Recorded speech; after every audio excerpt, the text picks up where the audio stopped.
John Gill, Nahum chapter 3, verse 17. First reading from the King James Bible. Quote, "Thy crown are as the locusts, and thy captains as the great grasshoppers, which camp in the hedges in the cold day. But when the sun arises, they flee away, and their place is not known where they are." Unquote. John Gill quote, "Thy crowned men are as the locusts, tributary kings and hired officers, as some think, who might be distinguished by what they wore on their heads, or their own princes and nobles, who wore coronets and diadems, unless their religious persons are meant, their Nazarites and devotees, their priests. These were like locusts for their number, fear, and flight in time of danger, and for their spoil of the poor. And some locusts have been seen with little crowns on their heads, as those in Revelation chapter 9, verse 7, which had on their heads, as it were, crowns like gold. In the year 1542 came locusts out of Turkish Satmatia, Satmatia, into Austria, Silesia, Lusatia, and Mishnah, which had on their heads little crowns. In the year 1572, a vehement wind blew large troops of locusts out of Turkey into Poland, which did great mischief and were of a golden color. From Aelianus speak of locusts in Arabic marked with golden colored figures, and mention is made in the Targum on Jeremiah chapter 51 verse 27 of the shining locusts shining like gold, and thy captains as the great grasshoppers, or locusts of locusts. Those are the largest size.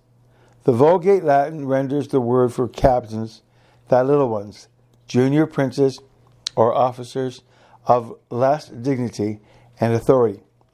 These were, as the Targum paraphrases it, as the worms of locusts, but rather as the locusts themselves, many and harmful, which camp in the hedges in the cold day.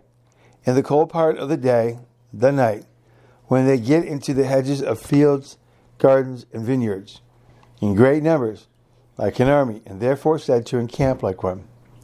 But when the sun arises, they flee away, and their place is not known where they are, whether they are fled, as the Targum. So these captains, or half-paid officers, swarm in great numbers about the city and in the provinces. While it was a time of peace, they were indulged in sloth and enjoyed much ease and prosperity. But when war broke out and the heat of it began to be felt, they disappeared and went into their own countries from whence they came, with the auxiliaries and hired troops. Nor could they be found where they were, or be called unto upon their own duty. This is true of the locusts in a literal sense, who flee away when the sun rises. Hence, the Arabs, as Bochart says, elegantly expresses this by the word ascara, signifying that when the sun comes to the locust, it goes away. According to the Macrobists, both Apollo and Hercules are names for the sun, and both these are surnamed from their power in driving away locusts. Hercules was called Cornopion, that's Cornopion, by the Oeteans, because he delivered them from the locusts, and Apollos was called Parnopius by the Grecians, because when the country was hurt by locusts, he drove them out of it. At Pausanias relates, who observes that they were drove out. They knew, but in what manner they say not. For in his own part, he says, he knew them thrice destroyed at Mount Sipylus, that's Sipylus, but not in the same way. One time a violent wind drove them out, another time a prodigious heat killed them, and a third time they perished by sudden cold. And so, according to the next text here, the cold sends them to the hedges, and the heat of the sun obligates them to abandon their station, unquote. Reading from the King James Bible, quote, "Thy crowns are as the locusts, and thy captains as the great grasshoppers, which camp in the hedges in the cold day. But when the sun arises, they flee away, and their place is not known where they are," unquote.